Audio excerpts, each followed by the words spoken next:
Ya, sebentar.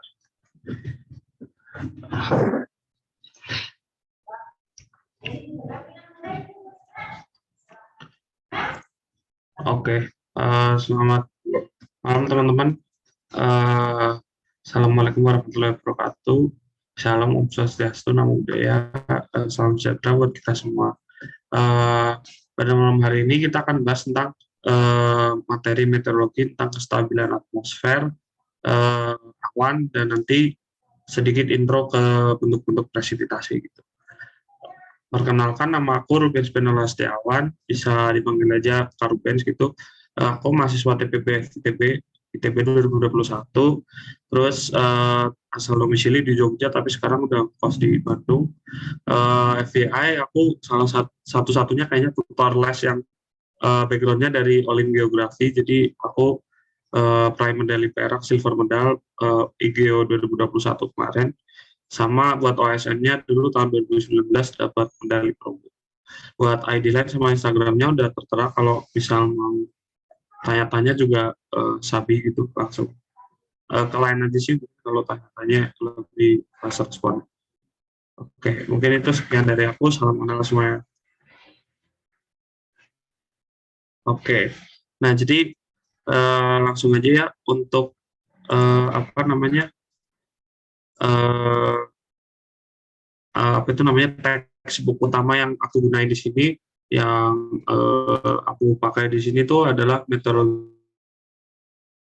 gitu. Merupakan textbook yang sangat concise gitu ya.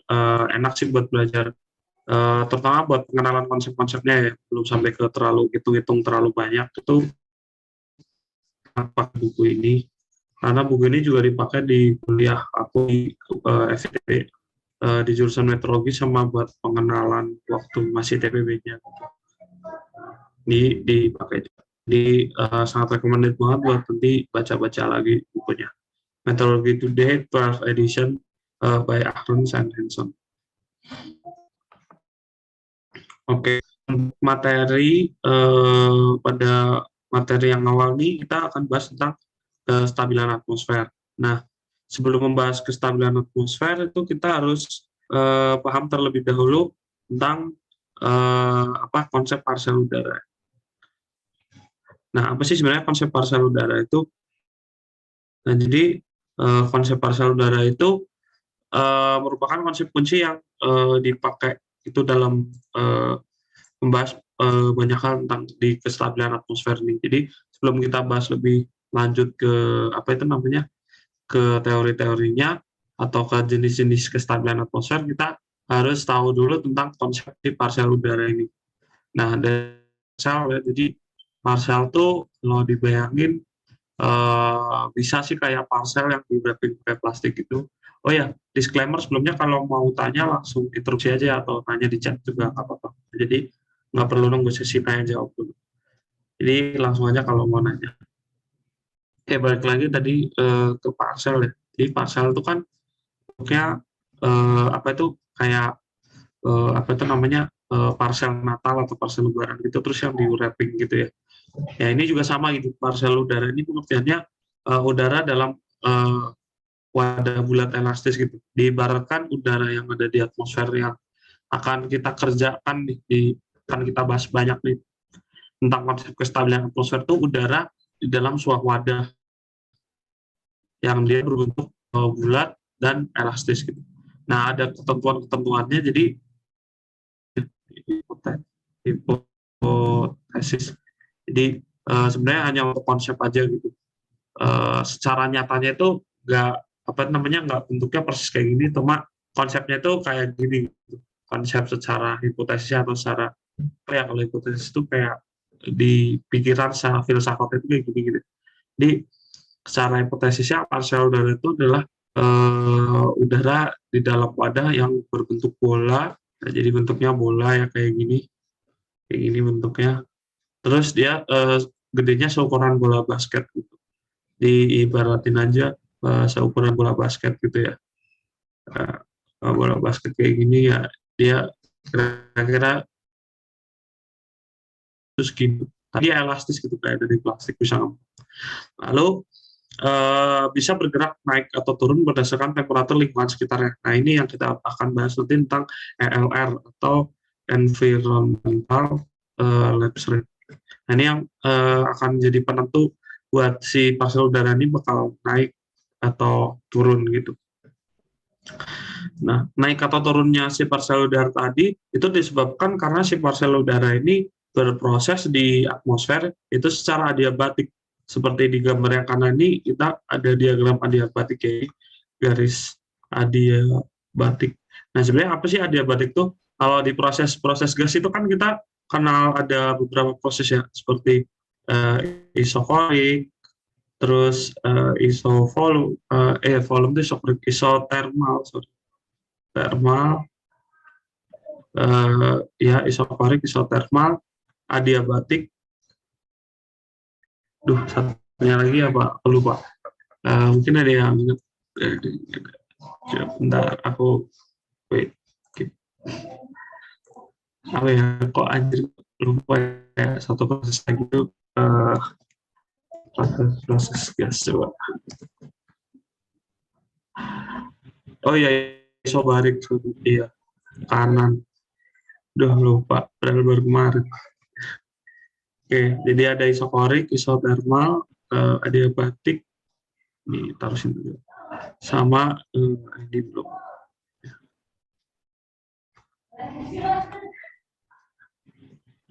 Isobarik.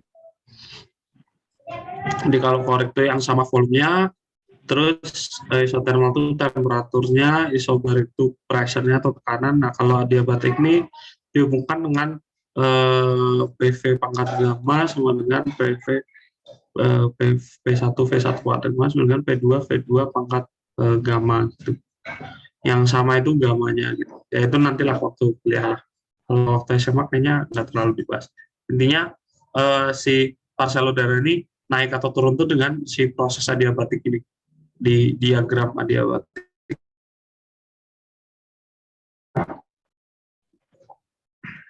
Nah, ini kan yang sumbu datarnya itu pressure, yang sumbu vertikalnya itu altitude-nya gitu. Nah, apa sih sebenarnya proses adiabatik itu? Nah, kalau di proses-proses gas itu kan ada ini ya apa yang paling umum kan Q sama dengan delta U plus W gitu. Dimana kalori yang diberikan itu sama dengan perubahan energi dalam ditambah usahanya gasnya itu apakah positif atau negatif itu kan tinggal tandanya. Intinya rumus umumnya itu kan seperti ini. Nanti misalnya ada isotermal tuh yang nol tuh apanya, terus kalau apa itu namanya isokorik itu W-nya ada, terus kalau nggak salah yang W-nya nol gitu. Nah, kalau untuk adiabatik sendiri yang nol di sini adalah Q-nya gitu. Nah, karena Q-nya itu nol berarti delta U sama dengan min W gitu.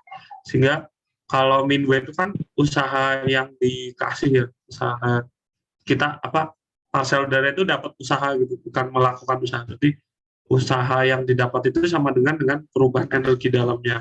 Nah, ini yang perubahan energi dalam sebanding dengan W. Nah, akibat adanya perubahan energi dalam ini yang nanti akan membuat dia bisa mengembang atau mengempis gitu.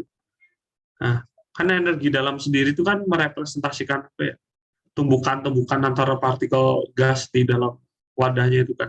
Nah, jadi kalau perubahan energi dalamnya tuh makin besar gitu, berubah semakin makin besar, dia mengembang karena gas yang ada di dalamnya. Jadi karena dia elastis, jadi bisa mengembang. Mengembangnya karena apa? Jadi didorong oleh partikel-partikel gas tadi yang energi dalamnya itu besar. Gitu. Ketika energi dalamnya besar tuh tendensi dia buat bergerak kan semakin besar. Nah, jadi intinya seperti itu untuk konsep partikel udara.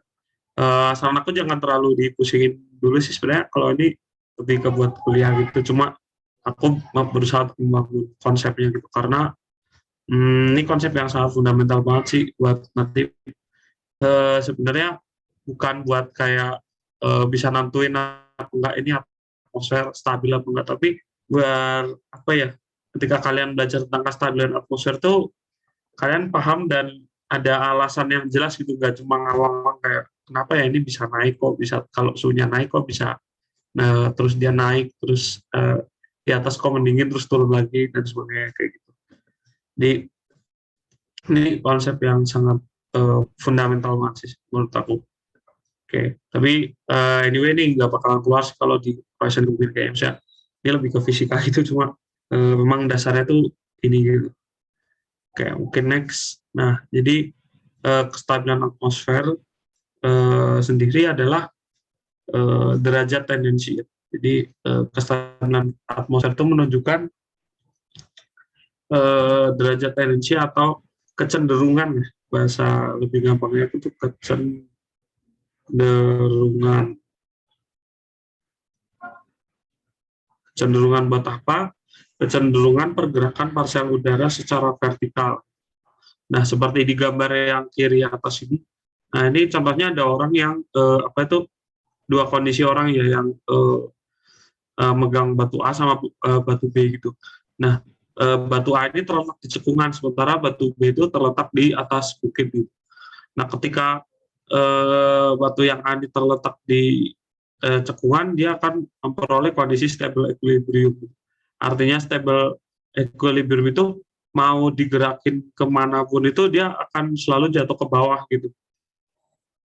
Sementara kalau untuk di unstable equilibrium yang satunya mau dijaga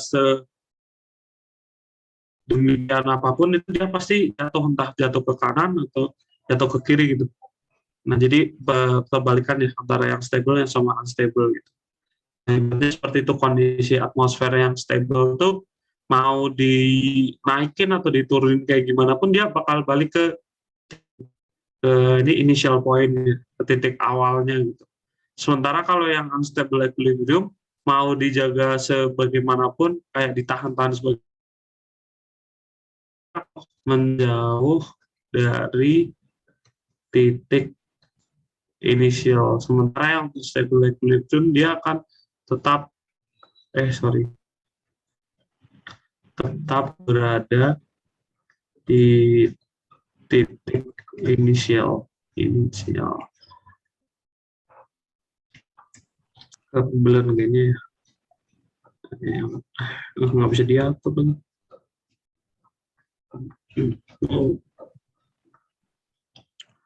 Oke.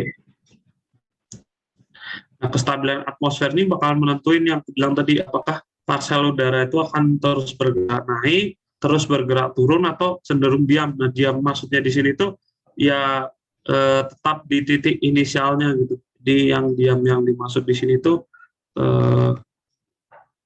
diam tetap di titik inisial itu.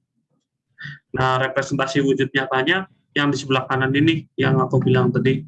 Makanya kita harus paham terlebih dahulu tentang konsep parsial udara itu gunanya tuh kayak gini. Nah, jadi ketika ada suatu parsial udara bersuhu 30 derajat Celcius di permukaan, nah ketika dia naik nih,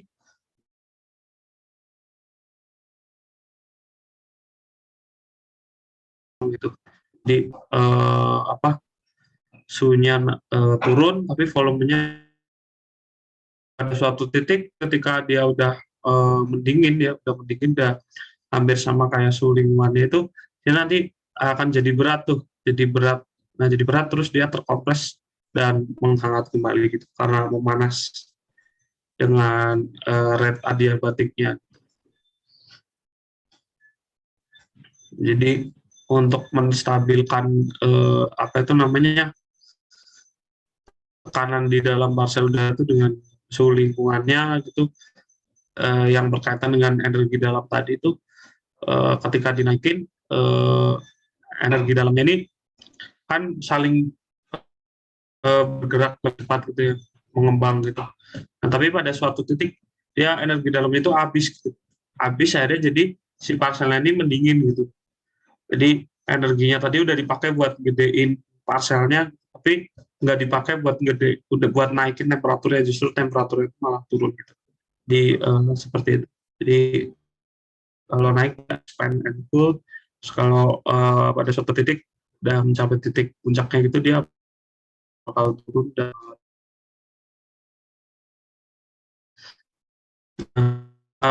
tipe-tipe kestabilan atmosfer itu ada beberapa, yang paling umum itu ada 3. Jadi yang pertama itu ada atmosfer stabil absolut.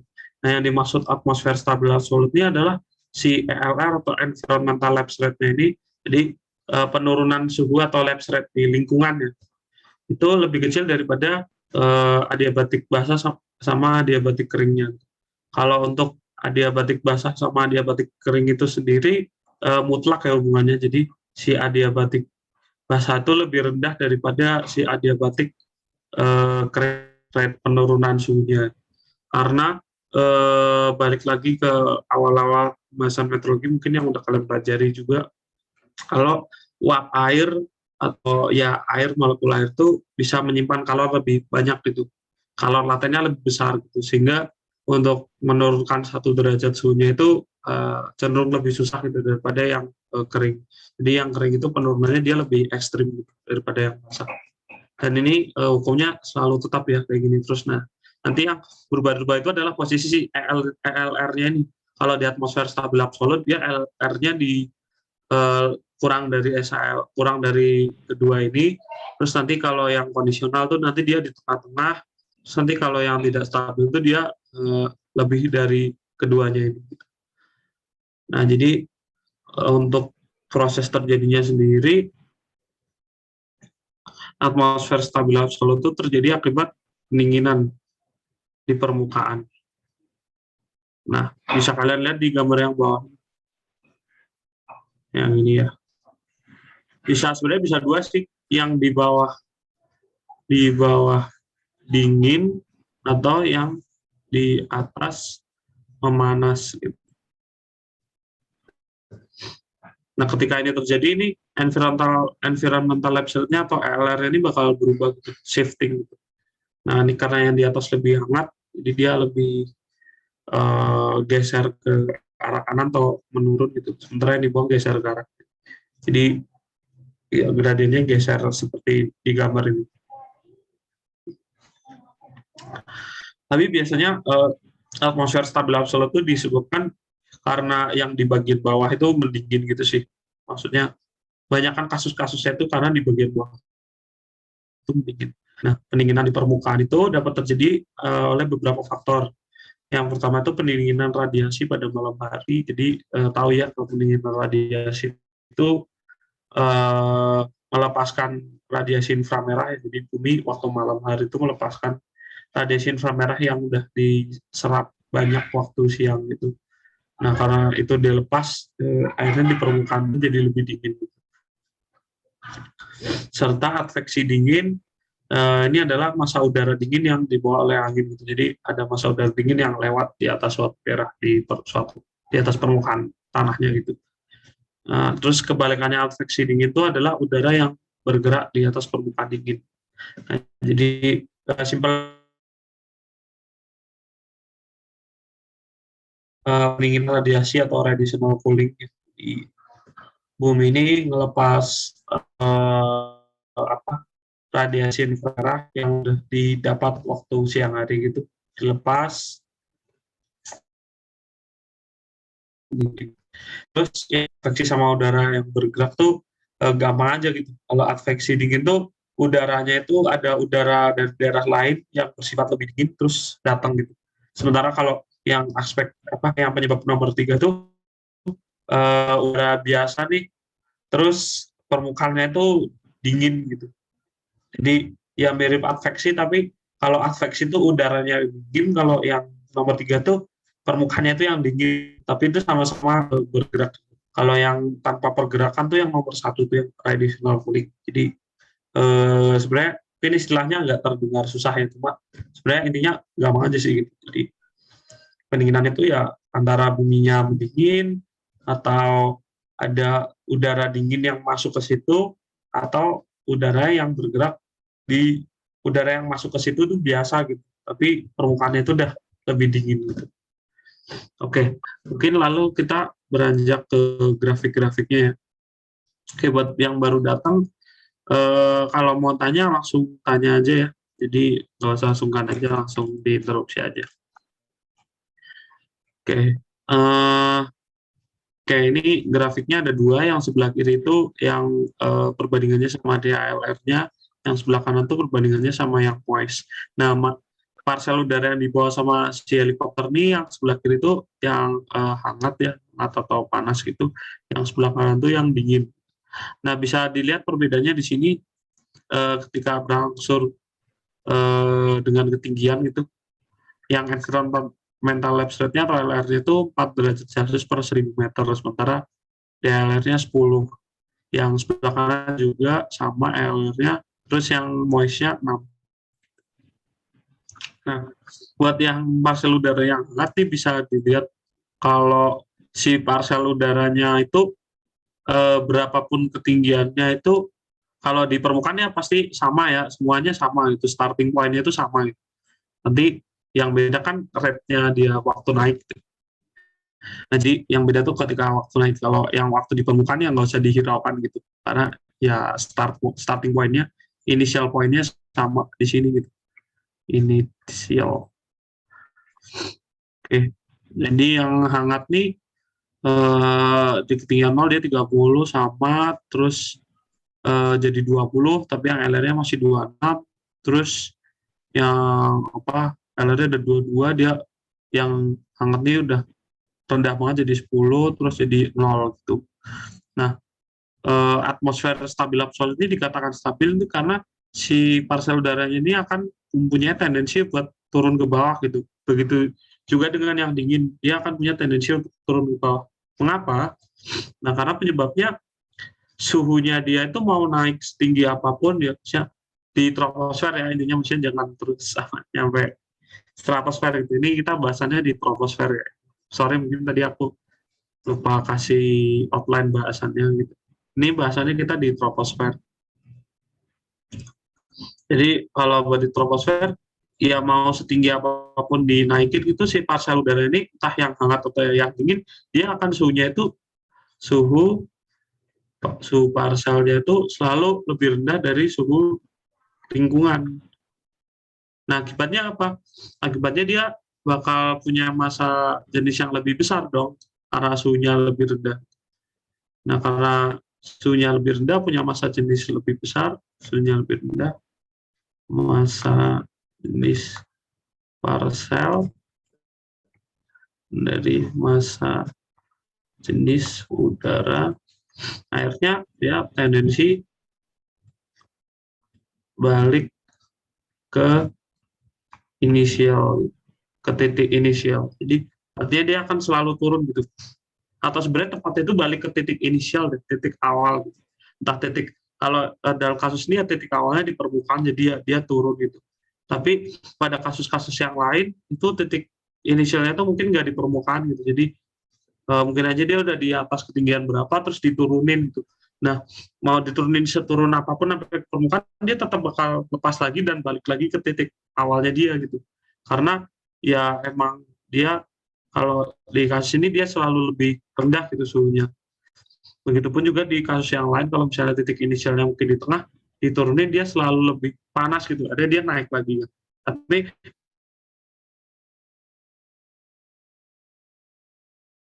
itu sama seperti logika yang batu di tadi gitu. Namanya dia di kondisi stable equilibrium gitu. Stable equilibrium ini bukan berarti tidak ada pergerakan, tapi pergerakan yang terjadi itu akan endingnya itu selalu sama gitu. Endingnya itu selalu balik ke titik inisial gitu. Ke titik di mana dia mencapai kesetimbangan dan nggak bakal bergerak lagi gitu, karena suhunya sudah sama dengan suhu si parcel udara itu sudah sama dengan suhu lingkungannya. Intinya begitu sih kalau tentang stabil atmosfer, teman-teman di stabil absolut. Oke, mungkin sampai sini ada yang ingin ditanyakan dulu. Jujur, mungkin kalau buat yang baru pertama-tama ini bakal a bit confusing gitu, karena ini benar-benar fisika banget, benar-benar bahasan yang fisika banget. Jadi kalau mungkin agak belum paham konsep tentang termodinamika, mungkin agak sedikit susah gitu. Cuma kalau misalnya udah paham ini, hanya seperti massa jenis aja sih. Jadi kayak kenapa minyak tuh ngambang di atas air gitu, karena dia kan massa jenisnya lebih kecil gitu. Nah, ya ini sebenarnya sama kayak gitu, cuma dinamis ya, jadi bisa berubah-ubah. Oke, mungkin sampai di sini ada yang ingin ditanyakan dulu. Ini agak berat sih jujur kalau aku bilang, saya kalau baru pertama ini pasti berat gitu. Tapi kalau udah itu pasti gampang. Oke, mungkin ada yang mau tanya dulu dari teman-teman.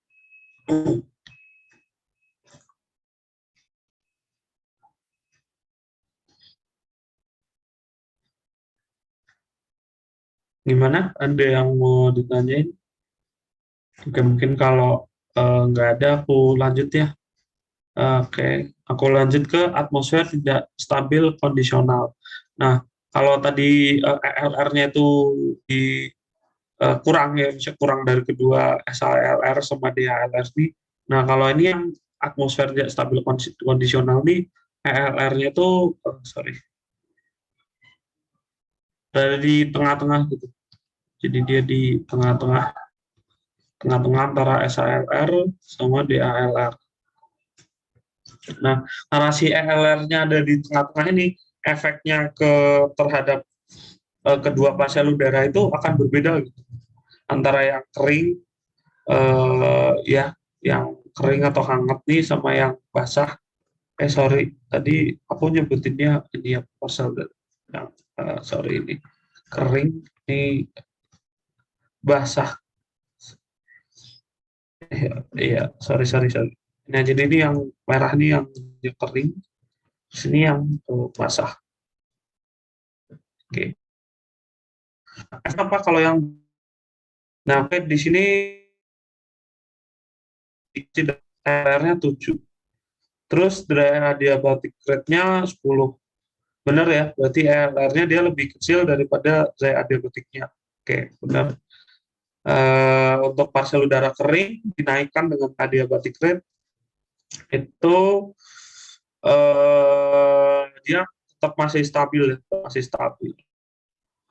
Dia artinya selalu suhunya selalu lebih kurang terus selalu kurang terus dari sebelumnya. Berarti dia stabil, tendensinya turun ke bawah. Lalu bagaimana kita cek buat yang moist adiabatic atau yang parsial udara yang basah? Nah, di sini LR-nya masih sama, kita patok 7. Terus moist adiabatiknya ini 6 derajat Celcius per 1000. Sorry, lebih kecil. Lebih kecil dari lebih kecil daripada LR. Benar ya di sini. Di saturated ya basah. Nah, apa efeknya? Kalau kita naikkan si yang basah ini,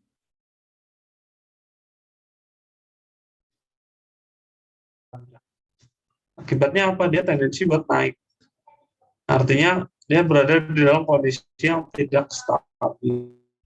Karena dia selalu naik atau selalu menjauh dari titik inisialnya. Gitu. Sementara yang stabil ini dia selalu bergerak menuju ke titik inisialnya atau titik awal. Oke, jadi di sini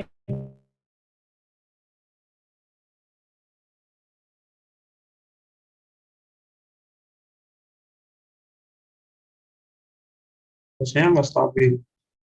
Yang keringnya pingin turun ke bawah terus atau kembali ke titik inisial, yang basahnya itu pingin naik terus menjauh dari titik inisial.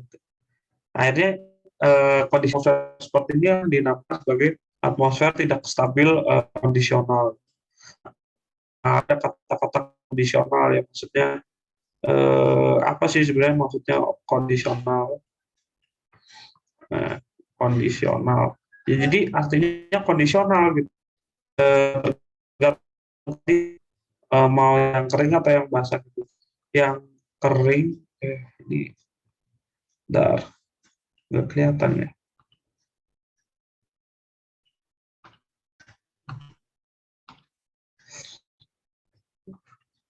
Karena yang kering sama yang basah itu beda.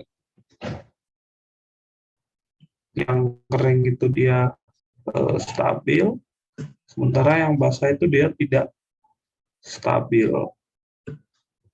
Di kondisional, tergantung kondisinya.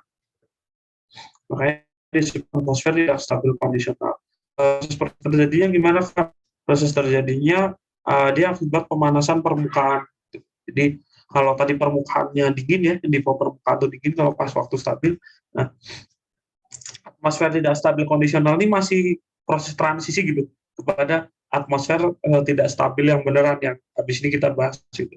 Nah, cara biar membuat atmosfer itu jadi gas stabil itu gimana, Kak? Caranya ya tinggal dipanasin aja di permukaan, tinggal udaranya dipanasin aja. Dan terutama di permukaan atau di atasnya itu didinginin gitu. Nah, kalau atasnya didinginin, bawahnya panas kan, atasnya dingin, bawahnya panas, udara ini kan akan cenderung naik gitu kan. Jadi buat menyesuaikan apa itu namanya massa jenisnya gitu. Karena udara yang lebih dingin tuh pasti lebih berat daripada udara yang lebih panas. Nah, jadi seperti itu. Kalau beda tadi di stabil, yang atas tuh dinaikin atau enggak yang bawah tuh diturunin suhunya, didinginin. Nah, itu kan berarti lepas kan, yang dingin yang apa itu namanya yang berat itu ada di bawah, sementara yang atas yang lebih ringan tuh lebih panas gitu. Jadi yang mau dipanasin sebagaimanapun yang di atas itu yang bawah tetap nggak bakal gerak-gerak gitu, ya, tetap bakal di bawah aja. Setelah di bawah mau didingin di sebagaimana rupa, dia tetap di bawah aja gitu. Jadi konsepnya kayak gitu. Untuk parsial udara kering sendiri, nah ini cenderung stabil, tetapi parsial udara jenuh atau yang basah ya, jadi tidak stabil, cenderung naik gitu. Ini merupakan proses transisi. Efeknya apa? Efeknya mungkin nanti di pembentukan awan. Jadi karena yang basah ini selalu naik atau tidak stabil, berarti kan dia dia bakal terkondensasi di atas gitu, bakal berhenti sendiri gitu, bakal berhenti pergerakannya gitu, terus dia berkondensasi jadi awan gitu. Kalau yang stabil tadi lebih ke arah pembentukan kabut kabut fog di bawah atau fog mist gitu di bawah kabut embun. Nah, kalau udah stabil kondisional ini mulai nih kita belajar pembentukan awan di mana dia ada kenaikan pergerakan yang naik, pergerakan parsial udara basah yang naik. Oke, mungkin sampai atmosfer tidak stabil kondisional ada yang ingin ditanyakan dulu.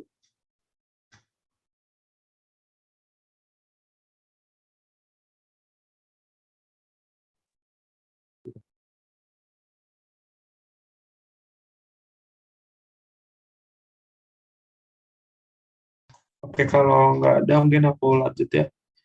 Oke, jadi kita lanjut ke atmosfer tidak stabil absolut.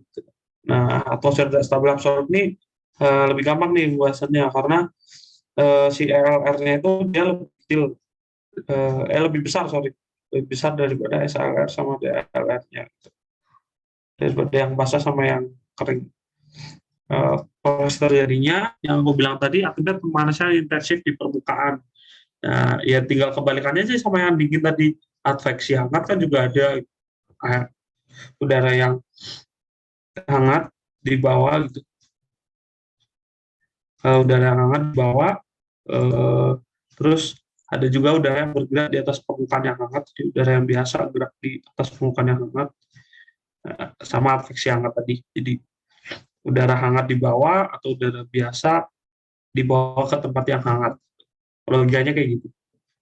Atau pemanasan dari permukaannya sendiri akibat radiasi matahari kan yang panas duluan kan daratannya ya, karena daratan tuh isinya banyak kan logam, kapasitas panasnya lebih rendah daripada udara, jadi lebih panasnya itu lebih cepat.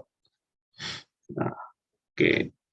Lalu parsial udara yang jenuh sama yang kering, yang basah sama yang kering itu sama-sama cenderung naik gitu, karena akan selalu lebih hangat daripada lingkungan di sekitarnya. Nah, contohnya di sini, ini dari adiabatiknya dipasang 10, environmental labs-nya 11. Yang di kanan, yang basah itu juga ini yang kering, basah. Yang basah juga sama, environmental labs-nya 11. Sama-sama 11 nih. Yang dari adiabatiknya dia 10, lebih kecil ya. Yang moist-nya atau yang basah juga 6, lebih kecil juga dari LR-nya. Efeknya apa? Efeknya parsial udara ini suhunya akan selalu lebih tinggi gitu. Entah yang di basah atau yang di kering, dia suhunya selalu lebih tinggi.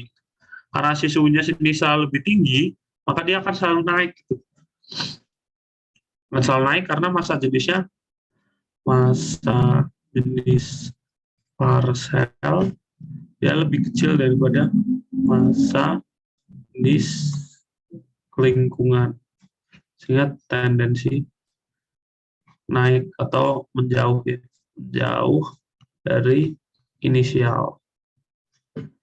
Nah, ini di sini inisial poin titik awalnya. Nah, di diagram yang bawah ini juga lebih jelas nih. Kalau udara yang di bawah itu lebih hangat, nah dia akan cenderung naik gitu kan, karena ya masa di sini dia lebih kecil gitu. Beda sama yang kalau kita bandingin eh, apa? Oh sorry, ini ada yang salah. Tadi ada yang salah. Ini masa jenis parcel itu lebih besar. Oke, sorry tadi salah. Nah ini kan kalau yang stabil absolut yang di bawah dia lebih dingin, lebih besar masa jenisnya, sehingga ya dia tetap stay aja di bawah. Stay aja di bawah. Yang di atas juga terserah mau naik apa mau turun. Ya intinya kalau turun nggak bisa ya. Ya udah pas nih di atas bawah. Sementara kalau yang ini kan belum pas ya.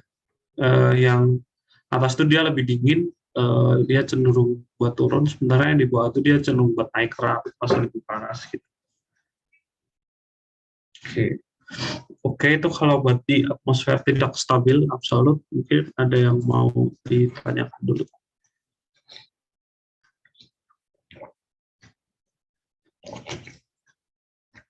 Oke.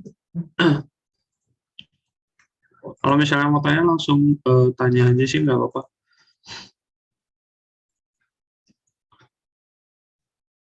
Oke, mungkin aku lanjut ya.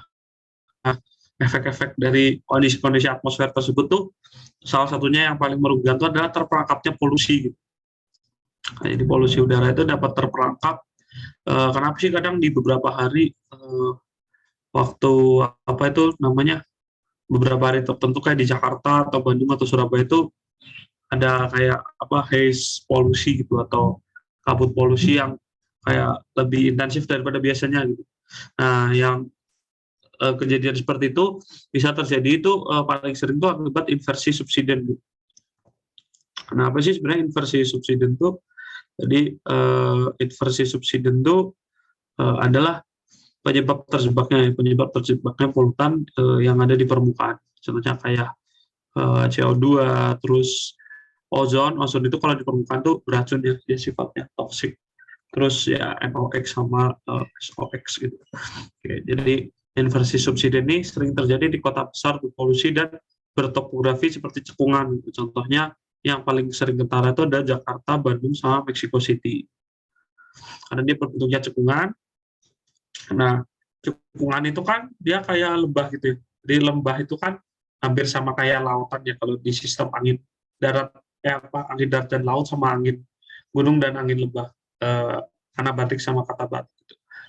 Kalau di lembah dia kan apa itu namanya cenderung kayak di laut gitu ya. Dia eh, susah buat panasnya, lama buat panasnya sama lama buat mendinginnya gitu. Nah, pada kasus ini bisa disebabkan oleh adveksi dingin, jadi udara dingin masuk, ataupun ya karena topografi lembah tadi yang lama untuk panas sehingga cenderung stabil, untuk kalor latennya itu sangat besar karena posisi topografinya. Nah, jadi gimana bisa terjadinya subsiden tuh? Intinya kalau terjadinya subsiden tuh harus terjadi di atmosfer yang stabil. Stabil. Nah, ada ininya nih, ada batas inversinya ini. Jadi yang di atas dia warm, dry, sinking, tapi dia karena panas dan kering, dia cenderung lebih ringan gitu. Sementara yang di bawah yang cool, moist, marine air ini cenderung berat masa jenisnya.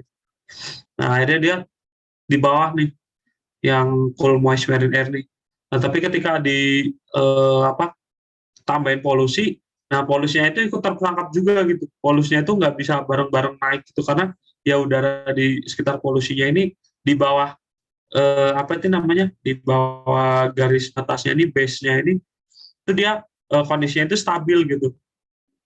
Akhirnya partial udaranya lebih berat gitu, lebih berat. Akhirnya dia nggak bisa ke disperse ke atas, nggak bisa ke disperse ke atas. Artinya cerobong-cerobong asap yang berada di bawah base ini, ya dia udaranya polusinya itu akan terperangkap di bawah sini, nggak bisa kelepas ke atas gitu. Maka dari itu dibangunlah kadang apa itu namanya, cerobong asap yang lebih tinggi itu fungsinya untuk menembus base dari inversi ini. Ketika dia lebih tinggi dari base inversi ini, udah selamat gitu. Walau mau polusi sebanyak apapun, dia pasti lepas ke atas gitu, nggak bakal ke bawah lagi gitu. Karena udara di sekitarnya itu yang ini parsial udaranya itu yang lebih warm, dry, lebih kering dan lebih hangat. Jadi ya lepas ke atas, terus ada inversi juga kan, ya seiring ketinggian tuh dia naik itu semakin panas. Kalau yang di bawah itu kan masih lap straight nih, ini masih lap straight nih kan, miringnya ke kiri, dia miring ke kanan. Jadi miring kiri ini masih lap straight, miring ke kanan dia udah inversi. Nah kalau udah nembus batas inversinya, ya udah lepas, udah enak, maksudnya polusinya nggak bakal muter-muter di dalam atau di bawah dekat permukaan itu. Tapi kalau masih di bawah lapisan inversinya, masih kena lapse rate, udaranya semakin tinggi dia semakin dingin, jadi kan balik lagi turun ke bawah tuh, stabil tuh. Akhirnya udah terperangkap. Beda kalau dibalik, inversinya di bawah, terus itunya di atas, tapi kayaknya less likely sih. Tapi kalau buat itu, ya masih bisa selamat juga udara, karena akan selalu naik gitu atau tidak stabil. Jadi udara atmosfer stabil itu mungkin kalau secara nama bagus ya, stabil. Tapi kalau secara buat kenyataan sebenarnya nggak terlalu bagus itu, karena banyak bisa kejadian inversi subsiden ini yang bisa memerangkap udara-udara beracun atau polusi-polusi udara itu di waktu yang lama. Nah makanya waktu pagi-pagi itu apakah udara pagi itu selalu segar, selalu bagus gitu? Ya enggak juga gitu, tergantung lokasi topografinya sama ya ada atau enggaknya subsidence inversion ini. Kalau misalnya ini terjadi, ya udara pagi itu yang enggak sebagus yang diharapkan, bisa jadi lebih berpolusi daripada udara yang nanti siang ataupun sore gitu. Karena kalau waktu siang ataupun sore kan si lap straight ini kan nanti bakal menghilang, dia jadi sepenuhnya inversi kan, karena di bawah itu lebih panas gitu, di bawah lebih panas dan akan selalu memanas gitu. Kalau ini kan dia masih kondisi dingin ya, kayak pagi-pagi hari waktu subuh gitu. Oke, ini dari subsidiary inversion seperti ini. Mungkin ada yang mau ditanya dulu. Oke, mungkin aku tunggu beberapa saat kalau ada yang mau tanya.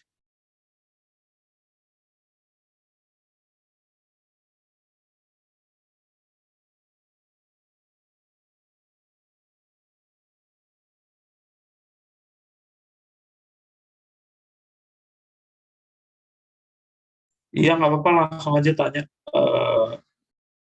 Atau di chat kalau mungkin agak canggung, nggak apa-apa di chat. Chat Zoom maksudnya, jangan chat live ya. Lagi nggak bisa buka, kan? Kalau lagi ngajar.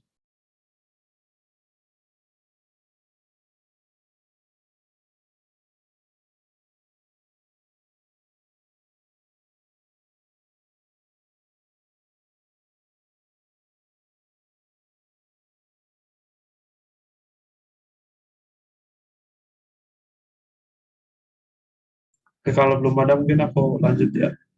Nah, setelah kita tadi mengenal beberapa contoh kestabilan atmosfer, untuk kestabilan jadi dari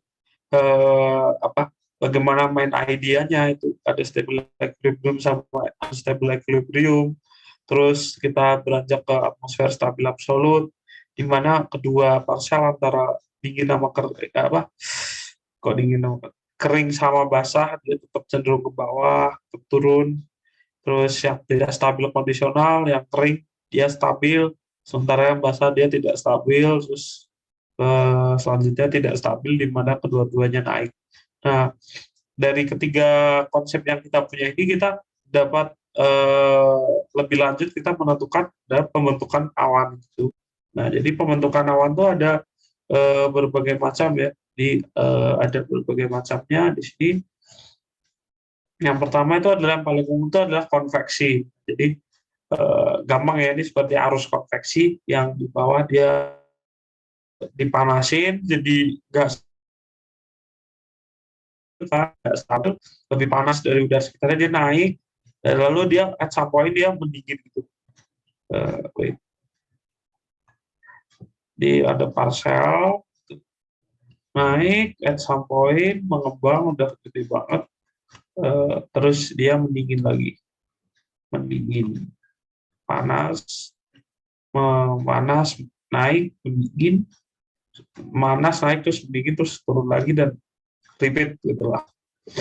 Lalu ada juga yang ini orografis ya, pembentukan awan secara orografis itu yang dinaikkan akibat paksaan topografi gitu. Jadi karena didorong oleh angin, terus ada topografi yang menghalangi dia naik gitu. Akhirnya ketika naik ya ada gunung-gunung kan dipaksa naik gitu, paksa lunarnya.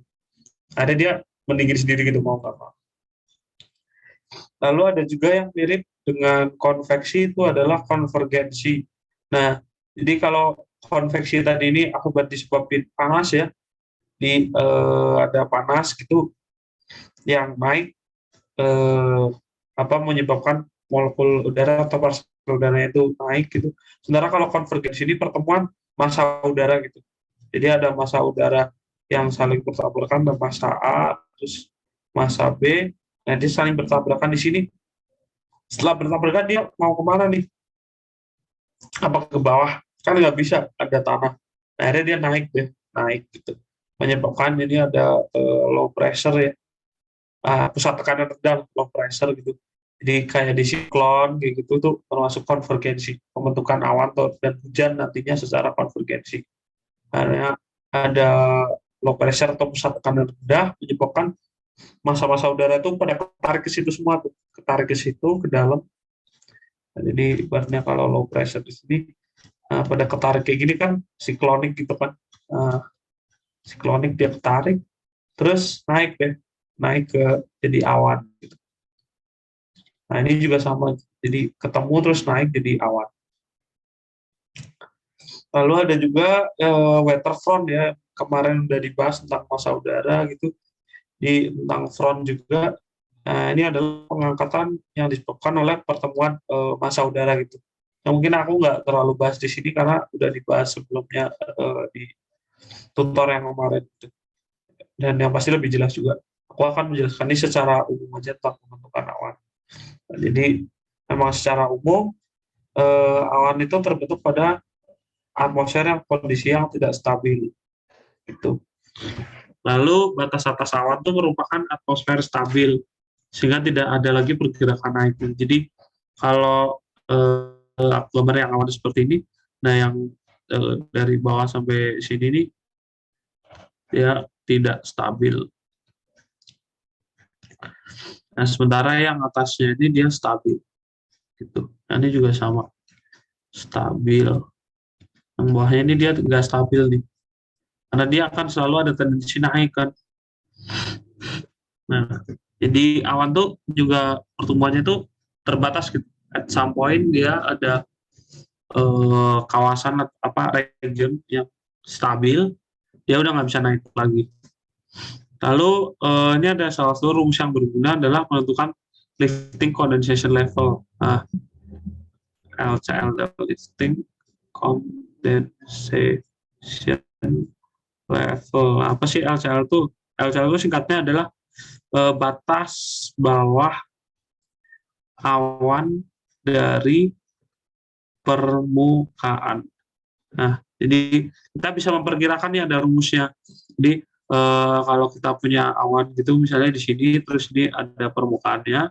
Nah, kira-kira tingginya ini berapa sih? Hanya ini berapa gitu. Hanya ini sama dengan berapa. Nah, ini bisa ditentukan pakai rumus ini nih. H itu atau itu adalah T min TD kali 125.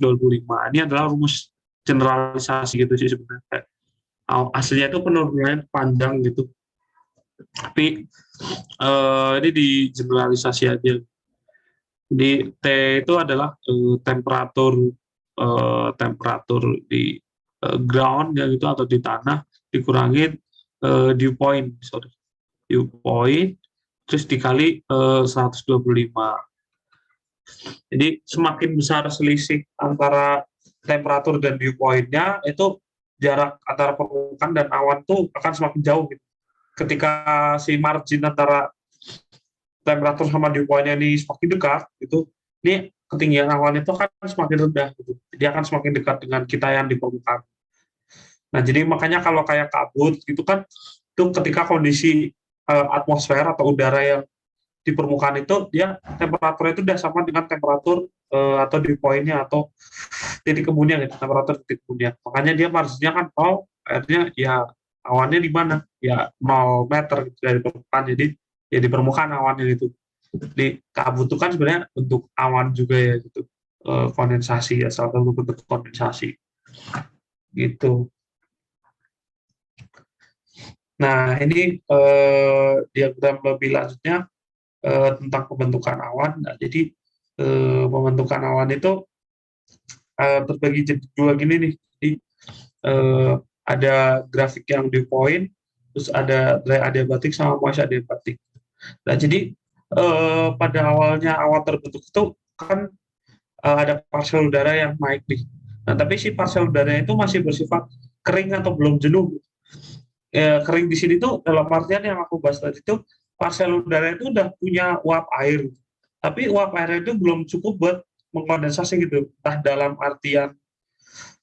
artian secara konten uap airnya H2O-nya itu masih kurang, ataupun secara kelembapan relatifnya gitu. Kelembapan relatif itu kan ada banyak faktor gitu kan, misalnya kayak suhu dan lain-lain. Nah, suhunya ini dia belum pas nih buat berkondensasi gitu. Artinya dia harus masih naik terus. Nah, ini ada environmental lapse rate-nya. Tiap ketinggian tuh sebenarnya rate-nya tuh kalau di dunia asli itu nggak selalu sama terus. Jadi dia kayak dari sini sampai sini tuh sekian, terus nanti sekian, terus agak melandai atau gimana gitu. Nah, terus aduh, dia ada inversi subsiden juga, di mana environmental lapse rate itu jadi inversi gitu, lebih suhunya lebih tinggi gitu. Nah, di pembentukan awan tuh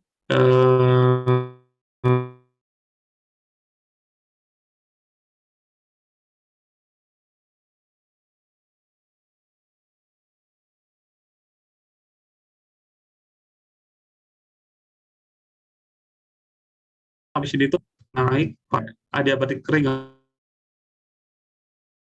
terus pakai SALR karena dia sudah condensation levelnya yang HCl tadi ini ditentukan berdasarkan apa sih? Itu adalah berdasarkan pertemuan antara dew point-nya. Kalau si point sama adiabatic lapse rate-nya ini udah ketemu di satu titik, berarti dia di sini udah berkondensasi nih gitu. Partial udaranya yang ini itu udah berkondensasi gitu. Nah, dew point sendiri berbeda dengan ELR ya, atau environmental lapse rate, karena ya dew point sama temperatur lingkungan kan beda juga. Jadi dia ada rumusnya sendiri lah. Kalau di dalam adiabatik itu kalian lihat di buku Ahrens tadi di bagian belakang tuh ada appendix atau lampirannya gitu. Itu nanti ada apa itu chartnya itu puyeng banget sih sebenarnya chartnya gitu. Tapi itu berguna ya. Memang teorinya itu kayak gini-gini. Aslinya di dunia nyata juga kayak gini gitu. Jadi ketika ini bertemu antara yang dry, adiabatic lapse rate sama dew point ini dia bertemu, nah berarti di titik ini atau di ketinggian ini dia berkondensasi nih, partikel udaranya udah mulai berkondensasi. RH-nya apa sih sebenarnya? Berkondensasi itu ya RH-nya dia nyampe 100%. Relative humidity-nya sampai 100%. Ya walaupun nanti ada beberapa kasus dia ada yang super saturated dan lain-lain, tuh kasus another case gitu lah. Kalau untuk case yang secara normal dia udah berkondensasi itu waktu apa? Waktu RH-nya atau relative humidity-nya dia nyampe 100. Nah, habis itu dia naik lagi nih. Naik lagi kan karena kondisi atmosfernya masih mungkin belum stabil gitu. Jadi moist adiabatic rate-nya itu masih lebih kecil daripada lapse rate-nya, sehingga pengurangan suhunya itu masih lebih rendah daripada pengurangan suhu di lingkungan. Dia masih naik terus sebelum nyampe ke inversi tadi. Tapi naiknya tadi itu karena dia udah tersaturated dan jenuh, udah RH-nya udah 100%, dia naiknya pakai yang moist, pakai yang basah, adiabatik basah, bukan pakai yang kering lagi gitu. Karena udah terbentuk awan juga kan, jadi dia naiknya pakai yang basah. Oke, jadi buat memahaminya itu seperti ini. Jadi pakai 4 diagram ini. Gambar awannya, terus diagram adiabatiknya sama dew point, hubungannya gimana, sama relative humidity, sama yang kebalik kiri ini yang environmental lapse rate-nya. Nah, ini juga ada skalanya di environmental lapse rate-nya itu di sini kan, terus ini yang adiabatik kering sama adiabatik basahnya. Jadi walaupun terletak agak di kiri sini, ini bukan berarti kayak lebih kecil gitu, tapi dia starting point-nya itu beda gitu. Ini yang dilihat tuh gradiennya ya, jadi gradiennya. Jadi buat nentuin yang kayak LR lebih besar atau lebih kecil tuh dilihat dilihat dari gradien. Nah, jadi dari kemiringan garisnya, bukan karena besarnya atau kayak gimana aja gitu. Jadi harus dilihat dari gradiennya.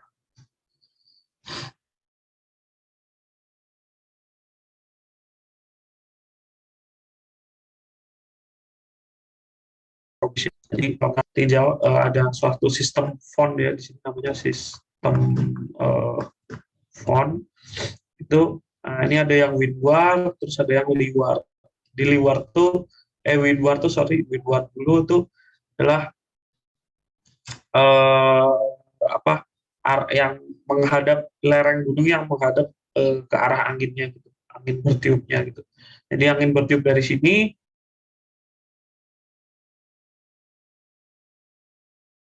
yang ke DALR, kering, habis itu sampai ke dew point-nya 100% kan.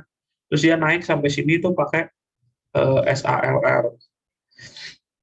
Pakai yang saturated, terus karena udah jadi awal, pas sudah kering kan.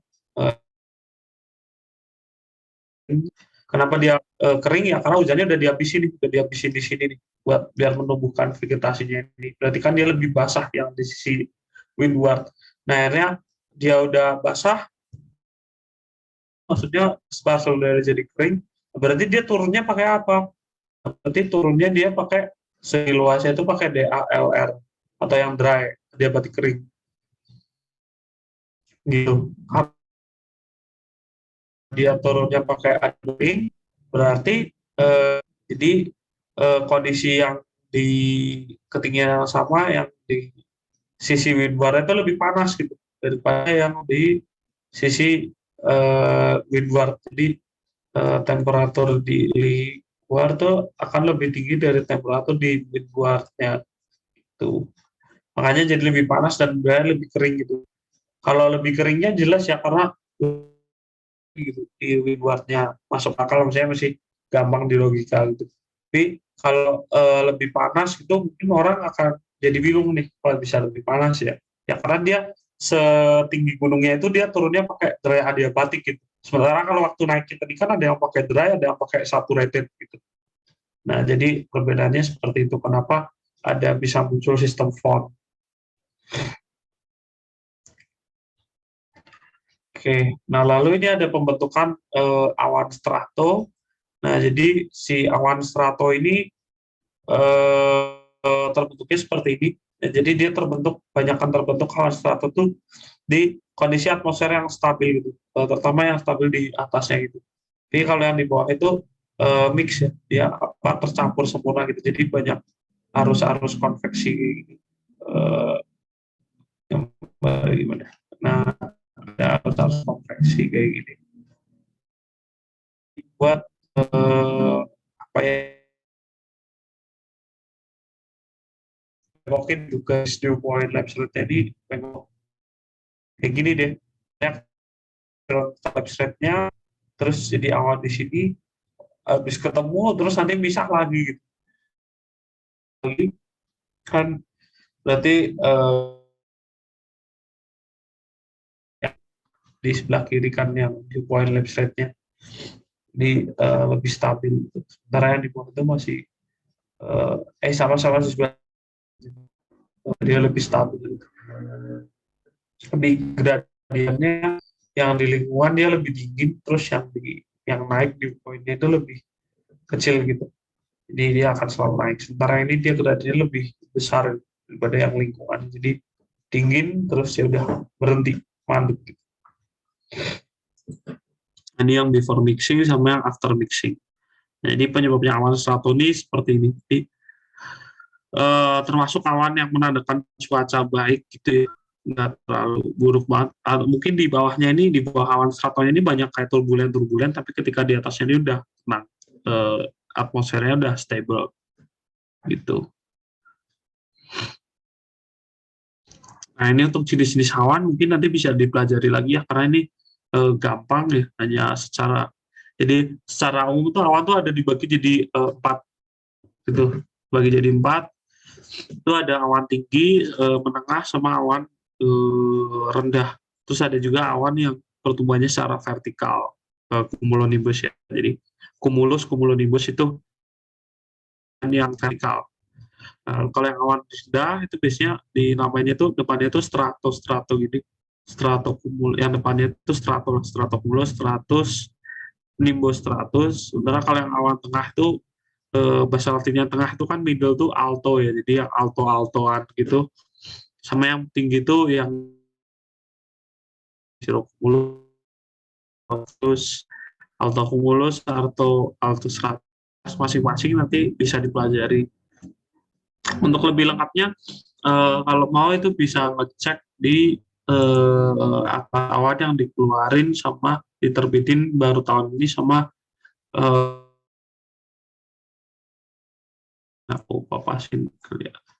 Ini yang dikeluarin atau diterbitkan sama kerjasama sih alumni Meteorologi ITB, himpunan sama ITB, penerbit ITB Press gitu.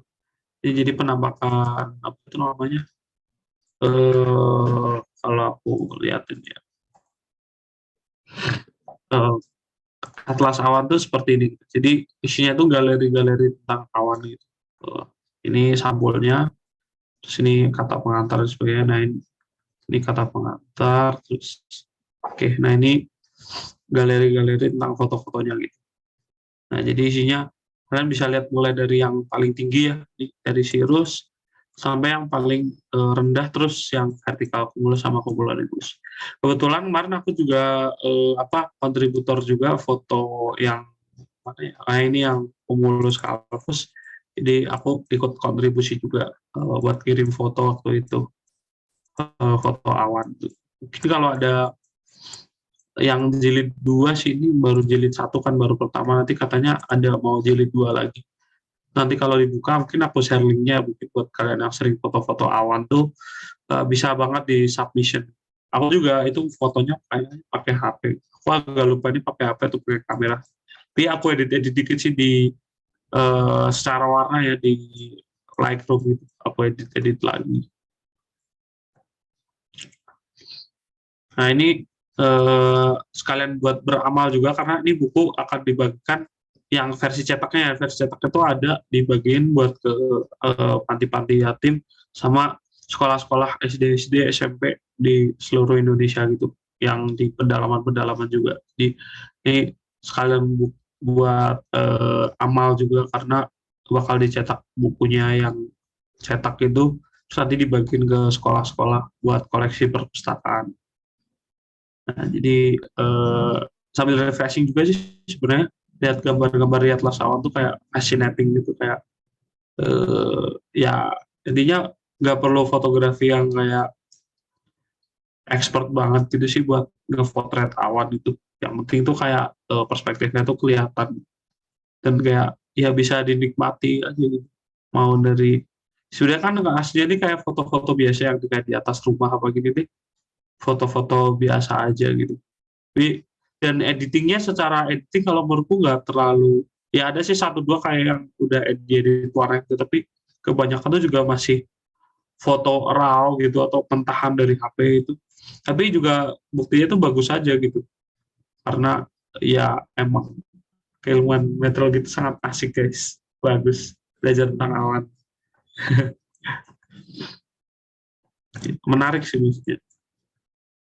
Oke, mungkin lanjutnya nanti bisa di download lagi bukunya. Mungkin aku belum bisa share filenya karena gede banget, ratusan mega gitu, jadi mending di download sendiri aja.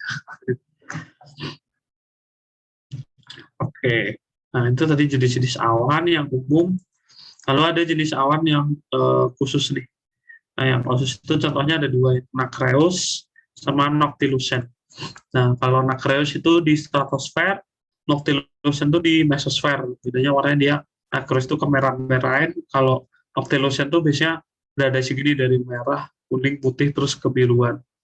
Nacreous itu dibentuknya oleh gas-gas halogen, jadi kayak klorin, bromin, itu kan dia warnanya kuning-kuning, coklat gitu. Nah, pembentukan dari gas-gas itu menyebabkan terkondensasi di stratosfer, terus jadi deh awan nacreous ini. Terus awan noctilucent ini isinya inti-inti es yang ada di mesosfer gitu. Nah, oke. Mungkin habis ini aku lanjut tentang pembentukan hujan ya. Ya, jadi pembentukan hujan tuh sebagai dasarnya itu adalah pembentuk dari inti kondensasi dulu gitu. Nah, jadi inti kondensasi ini yang mendasari pembentukan droplet atau titik air hujan. Nah, awalnya itu awal pembentukannya atau fundamentalnya itu adalah inti kondensasi.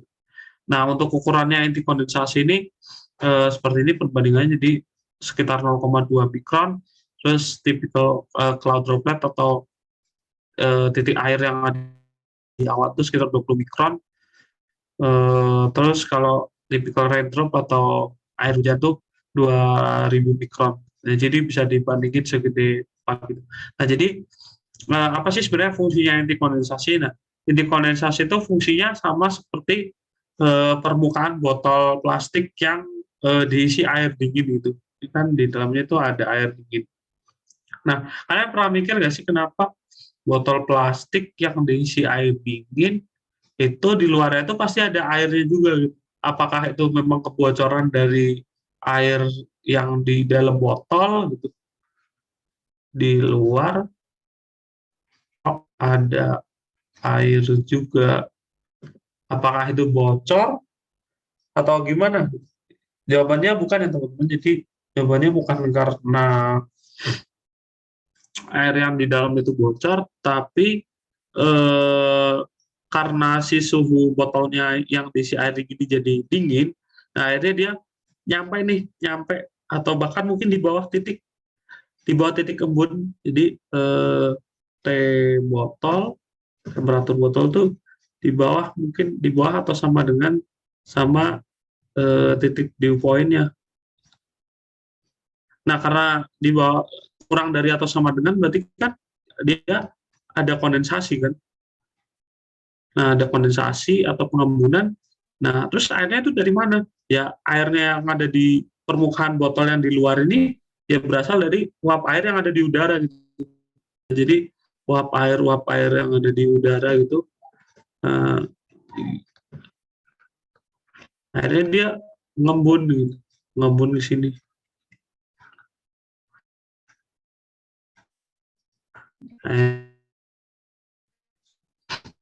Mengembun, terus ya udah jadi uap, jadi air yang cair gitu. Nah, syaratnya untuk pengembun ini selain temperaturnya temperatur botolnya itu lebih kurang atau sama dengan dari temperatur dew point-nya, dia juga butuh semacam landasan gitu. Nah, karena ada botolnya ini, akhirnya air itu dapat berkondensasi gitu. Beda halnya dengan kayak di kamar kita ada AC gitu.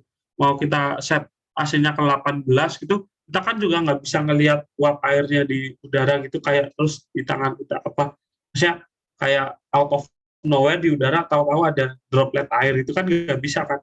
Nah, karena syaratnya kondensasi itu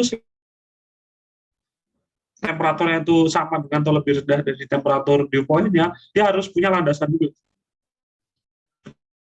Apa ya, landasan atau semacam tempat buat nempel gitu lah. Ya, landasan atau tempat nempel. Nah, tempat nempelnya apa? Ya permukaan botol ini gitu. Nah, kalau di udara gimana tempat nempelnya? Tempat nempelnya ya adalah si inti kondensasi ini atau condensation nucleus ini. Jadi inti kondensasi ini biasanya berupa debu-debu polen gitu atau serbuk sari gitu juga bisa. Terus garam-garam yang dari laut yang hasil pecah gelombang itu juga bisa. Nah, kebanyakan seperti itu sih debu-debu gitu. Dan dia harus bersifat hidrofilik hidrofilik atau bisa mengikat air gitulah. Apa kohesinya adesinya sama air gede gitu. Bukan yang hidrofobik seperti yang dari minyak, karena kondensasi yang dari minyak itu juga ada, tapi dia nggak bisa dipakai karena dia bersifat hidrofobik gitu, nggak bisa menarik air. Nah, bayangin aja kondensasi yang sekecil sebegitu bisa untuk menarik air segede ini, segede segini gitu. Jadi kondensasinya kan mungkin kecil kayak gini kan sini. Sekecil ini bisa menarik air, molekul air yang gedenya segede gini gitu secara skala gitu. Nah, dibayangkan kayak betapa powerfulnya itu sebenarnya di kondensasi ini. Nah, jadi pembentukan presipitasi itu harus ada yang dikondensasi gitu. Karena dia akan bersifat sebagai landasan atau alas permukaan seperti kayak di botol ini gitu, di botol air dingin. Kenapa di apa itu namanya di permukaan luar itu dia bisa banyak airnya juga, terus mungkin bisa dipakai buat lap-lap tangan, tuh cuci tangan gitu. Ya karena itu sebenarnya air yang dari udara gitu, yang dia berkondensasi di botol. Sama juga kayak kasusnya kalau di kaca waktu lagi kaca mobil gitu, itu juga sama prosesnya kayak di botol ini gitu. Nah, lalu untuk pembentukan hujan sendiri itu ada dua proses yang paling utama adalah collision dan coalescence, itu tumpukan dan tangkapan. Nah, ini mungkin proses yang paling gampang dipahami ya. Jadi kalau kalian lihat di kaca mobil atau di kaca rumah, ketika ada suatu apa itu namanya droplet air yang jatuh, terus dia karena ketarik gravitasi kan jatuh turun ke bawah itu. Nah, ketika dia ketemu droplet air lain yang masih nempel belum turun, ya dia jadi semakin gede terus semakin cepat turunnya. Nah, itu juga sama di proses ini. Ini terjadi biasanya di awan yang panas ya, maksudnya hangat di wilayah tropis gitu. Nah, lalu berbeda halnya dengan proses Bergeron-Videsen. Nah, kalau Bergeron-Videsen ini melibatkan inti es gitu. Nah, jadi setelah gampangnya itu setelah ada water droplet yang terbentuk, dia akan tertarik jadi kristal es gitu. Ini adalah kristal es. Tertarik jadi kristal es, uap-uap, molekul uap air yang gitu. Karena tekanan dan sebagainya. Itu proses yang lebih kompleks, tapi intinya secara gampang seperti ini. Nah, jadi yang turun ke bawah di proses Bergeron-Videsen itu sebenarnya bukan water dropletnya, tapi si kristal esnya ini gitu. Nah, nanti selanjutnya, ini pembentukan dropletnya, jadi ada updraft, dinaikin, terus didinginin, habis itu dia turun jadi raindrop gara-gara proses collision coalescence. Secara sederhana seperti itu. Tapi kalau pembentukannya tadi secara Bergeron-Videsen, itu nanti hasilnya jadi kayak gini, teman-teman. Nah, jadi yang turun itu sebenarnya adalah kristal es gitu. Nah, ini kan yang di atas nih kristal es semua kan, snowflakes lah. Nah, tapi nasibnya di bawah, apakah dia tetap jadi snow, apakah nanti jadi sleet, apakah ada freezing rain atau tetap jadi molekul air rain, itu berbeda-beda tergantung profil temperaturnya gitu. Nah, jadi ini hasil proses Bergeron ya. Jadi proses Bergeron itu yang jatuh tuh bukan apa itu, bukan titik air gitu seperti tadi proses coalescence, tapi dia yang jatuh itu adalah snow atau snowflake-nya ini gitu. Nah, kalau profil temperaturnya dia sama-sama di bawah 0 sampai ke bawah, berarti dia tetap snow. Kalau ada di tengah-tengah itu dia lebih dari 0, berarti jadinya sleet. karena nanti rain ini akan membeku lagi gitu. Terus kalau apa itu yang di tengah-tengah ini di atas nol tapi dia lebih jauh ke kanan, berarti terbentuknya freezing rain gitu. Nggak cukup buat jadi es gitu. Di tengah bawahnya di atas nol semua, berarti ya jadinya rain gitu. Nah, jadi proses bergerak atau proses collision atau collision itu bedainnya harus dicek beneran di awannya gitu. Yang terbentuk dia banyakkan snowflake, apakah langsung ya hujan aja kayak biasa di Indonesia di negara-negara tropis gitu. Jadi perbedaannya di situ teman-teman. Kalau di negara empat musim, yang dominan kan pasti proses background tadi. Tapi dia tetap bisa ngasilin hujan yang dalam bentuk air juga. Gitu. Nah ini kalau yang hail ini seperti ini akibat updraft dan downdraft itu yang downdraft yang sangat kuat sih. Jadi makanya hujan es atau hail ini bisa terjadi di wilayah Indonesia juga kayak di Bogor atau di Bandung, di Jogja juga sering. Itu karena downdraftnya itu kuat gitu. Jadi aslinya di atas ini ada hailstone embryos, ada beberapa. Terus awannya ini kan kalau yang di atas nol kan berarti dia bentuknya di sini es. Nah, aslinya kan kalau secara downdraftnya nggak terlalu kuat kan berarti dia ya diturunin dulu sampai sini di atas nol, terus apa itu jadi air dulu gitu kan. Tapi kalau di kasusnya ini dia langsung dari es ini langsung didorong cepat sehingga dia nggak punya banyak waktu buat air gitu. Jadi eh, tetap sebagai hail gitu, atau ya ini kristal es. Makanya hail ini bisa terjadi di seluruh,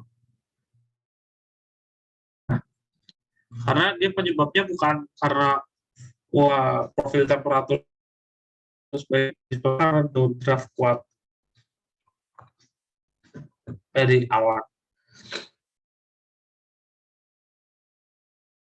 Satu-satunya hujan es yang bisa jadi karena ini bisa terbentuk karena downdraftnya kuat gitu. Kalau berdasarkan profil temperatur nggak bakalan bisa gitu di Indonesia terbentuk hujan es itu, atau ya kalau karena climate change dan yang lain-lain tuh beda kasus ya, tapi kalau secara general secara kondisi normal tuh nggak bisa terbentuk gitu.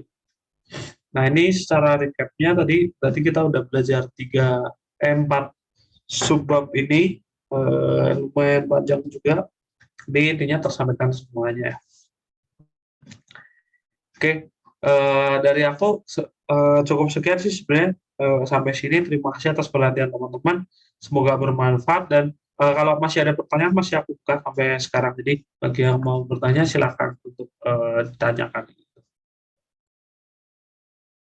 Atau dari moderator gimana?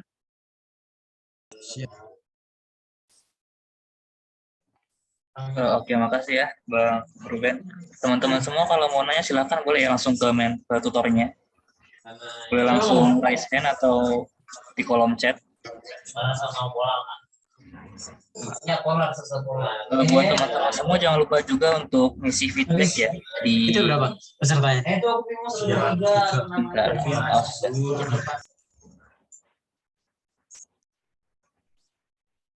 Jangan lupa untuk ngisi feedback di kolom chat ya, udah saya share di kolom chat.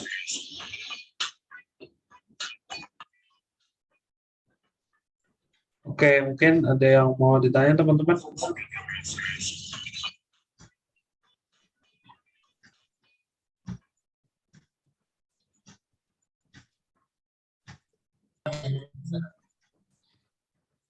Ya, kesempatan langka nih, kalau mau nanya silakan, nggak apa-apa, langsung bisa raise hand atau ngomong di kolom chat. Iya, langsung open mic aja juga nggak apa-apa sebenarnya. Ya, Santai. nggak apa-apa teman-teman. Kalau mungkin masih ada yang dibingungin atau ya masih agak berat gitu, nggak apa-apa ditanya aja daripada nanti nggak apa maksudnya, waduh belajar lagi agak kurang ngedong nih gimana. Nah, mending ditanya di sekarang aja. Mumpung aku juga ngeluarin waktu dan pas lagi nggak sibuk juga, lebih masih libur kuliah. Kalau udah masuk kuliah nanti chaos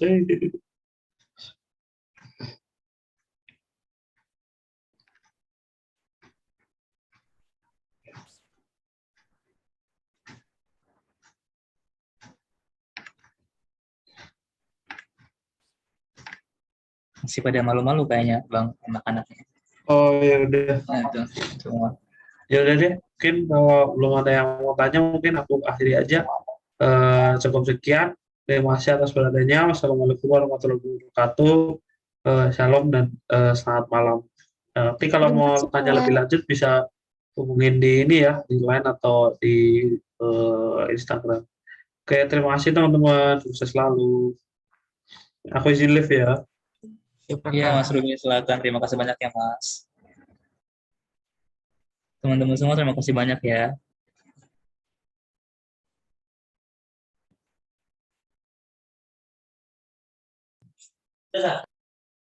Jangan lupa ngisi feedback ya di kolom chat.